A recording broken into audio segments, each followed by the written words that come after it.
to a new series on YouTube. The series we're about to do is Miami Sports ROTW. And all you gotta know about those initials are recap of the week.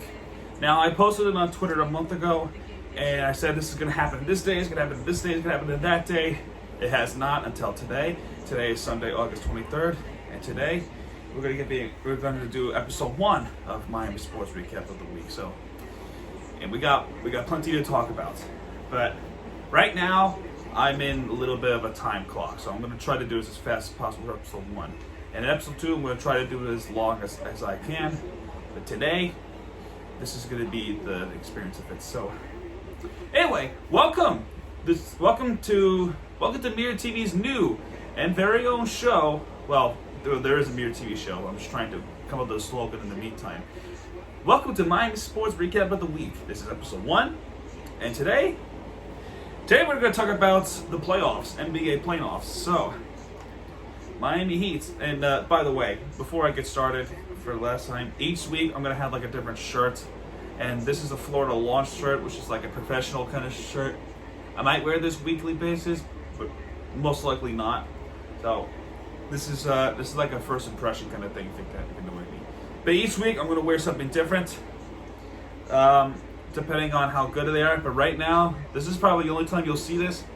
If not, then there might be a reason why I'm going to wear it. So anyway, enough with that BS. So Miami Heat, from July to right now, they won about at least 3 games in the restart. They beat teams like Boston, they beat teams like Denver, and they beat teams like Pacers. And speaking of the Pacers, they are currently 3-0 in the playoffs, and they have another game tomorrow to go for the sweep against Indiana Pacers. Game 1, which happened on August 20th. Actually, scratch that. That was game 2. Game 1 was August 18th. They beat the Pacers 113-101. That is game 1. Now, game 2, which happened on Thursday, that was the score of 109-100, at which at that point they lead 2 games. And then yesterday, August 22nd, they outscored them in the fourth quarter in the good amounts because the Pacers were about to come up and take the lead. But, of course, the Miami Heat has prevailed in Game 3, which means now Miami Heat are 3-0 in the quarterfinals, in round 1 rather, and they are tomorrow. They're going to try to go for a sweep against the Pacers. And my guess is they're probably not going to have Game 4, but they could have Game 5. So that's my prediction, and hopefully it gets right from there. So, Miami Heat team is looking pretty good. By the way, the one thing I learned about that team yesterday is that the regular season, like all the stars like Andre Iguodala, Tyler Hero, Olenek, Jimmy Butler, Gordon Dragic, and Duncan Robinson, the fun fact is that they haven't played with each other in the regular season, along with Jamison Crowder. Because, one person is hurt, the other person has to, personal reasons. And then the pandemic happened, so that is kind of like a partial reason. And then in the restart, they are finally playing with each other, and my gosh, they look like an all-star team playing together. And it shows. It shows with the Pacers. This is not even like a NBA playoff series. This is like a total dominance. And if they get good matching pieces for the future coming, I truly believe we go back to the NBA Finals very, very soon, because this team has a bright future ahead of them. And speaking of bright future ahead of them, Inter Miami. So I'm wasting no time going for soccer, because I feel like this is big news after what happened last night. And that is, for the first time ever in the franchise history, they have not only got their first points, but they got their first win after going 0-5-0. So, let's see here. So, game 1, they lost to the LAFC, or I call them Chivas. LAFC 1-0 in LA. which was a hard fought battle, but couldn't score a point. And then game 2 of it, before the pandemic struck, they lost 1-2 to the DC United, and then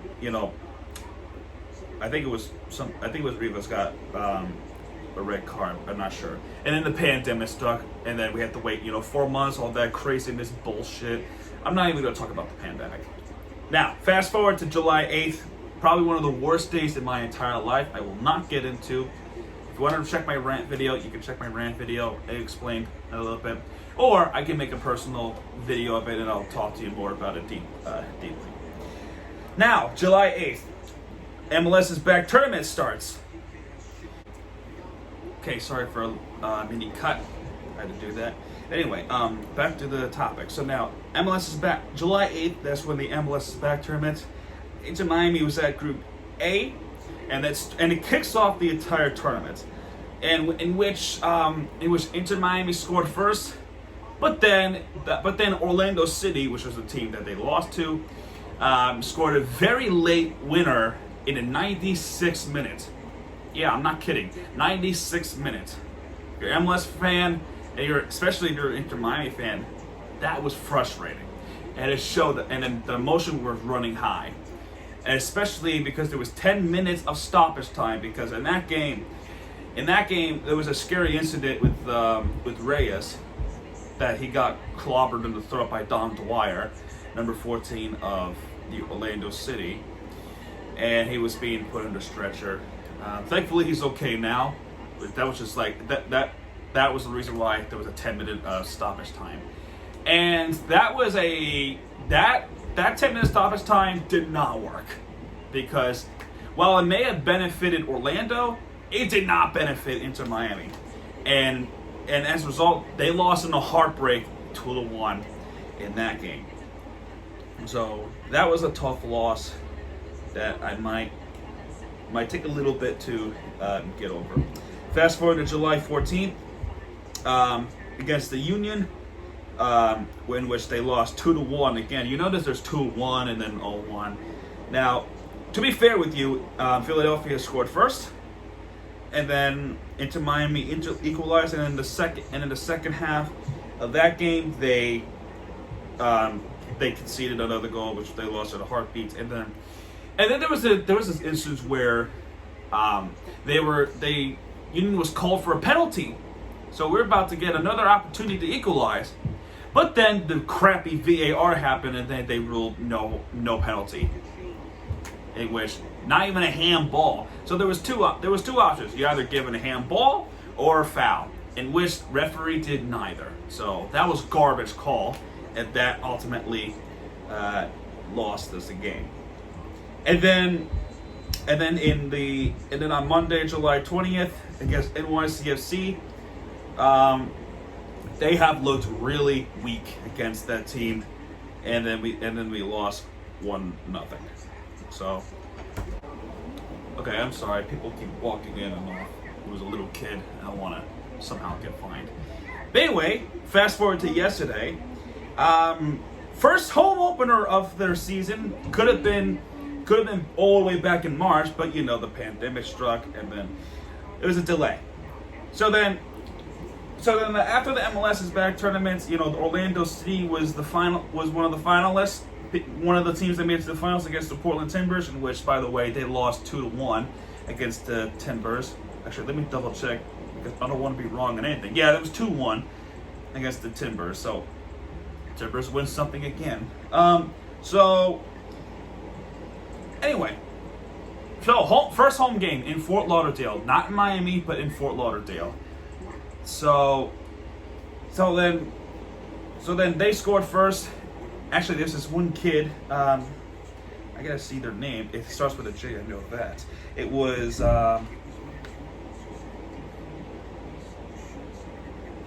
Anyway, they scored first, and then as they got equalized 1-1,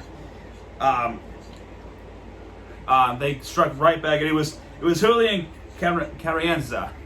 I think that's how you spell it. Carranza. Yeah, Carranza. Julian Carranza scored 2 goals in that game. He could have gone for a hat trick if it wasn't for the goalpost being hit later. So after that equalized, Carenza scored second, in which he got a yellow card later, but that was besides the point. And then later that game to ultimately put it away, 3-1. Rodolfo Pizarro, number 10, that good celebration that he had, it was pretty legit. And then late in the game, Orlando City scores their second goal, and then Inter Miami trying their very best to not concede another goal, then try the best defense they possibly could. And then Luis Robles just comes and clutches a lot. And then there was this instance in the late game where the ball was about to go in the back of the net, but I think it hit the goalpost, and then Robles was right there to have it. Or it probably could have gone, or it probably got called offside. I don't particularly remember much about that late, because I was like, fuck. And I was just like, I'm just begging to get a win. Like, I don't care about getting 1 point. I want to freaking win. And then they won 3-2 last night, and like I was just like jumping up in joy. And after signing this player from, I think it was France, I could be wrong.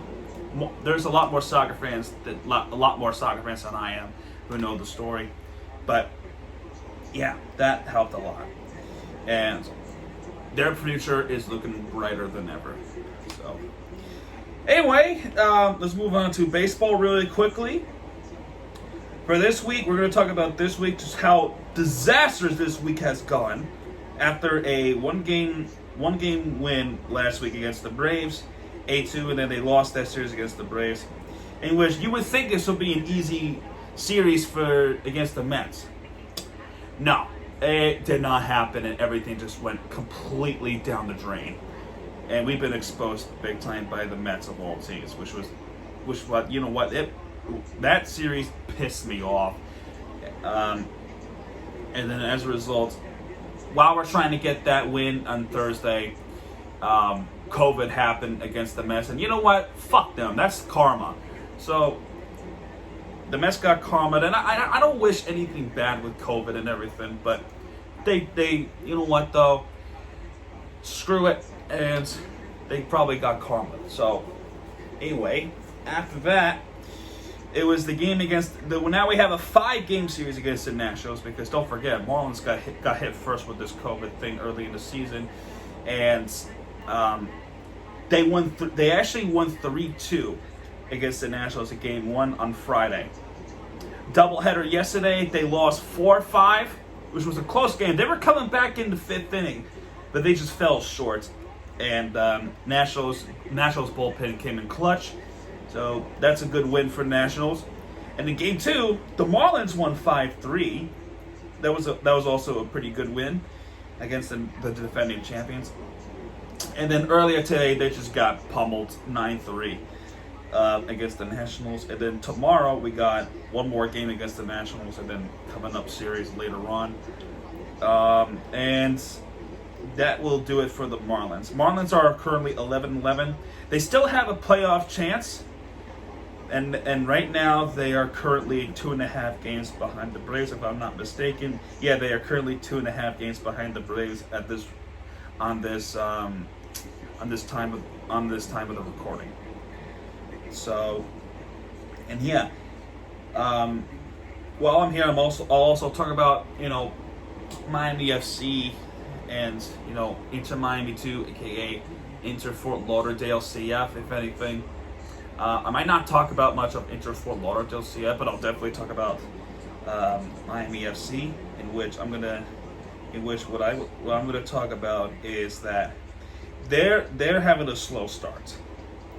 Miami FC is having a little bit of a slow start. So they lost 3-4 against Atlanta 2. So that was a heartbreaker loss. So that happened. What was I going to say? Let me double check.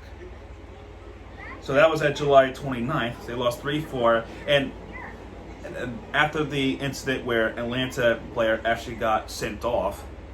So that you would think they'd give us an advantage, but no, that did not happen at all, and we still ended up losing the game. And then our first home game against Tampa Bay Rowdies, and we just got exposed against the Rowdies 3-0. And then it was not until last Sunday, that they went to Tampa and then surprisingly got their first point on the tie game. So the Rowdies scored first, I think. Let me double check.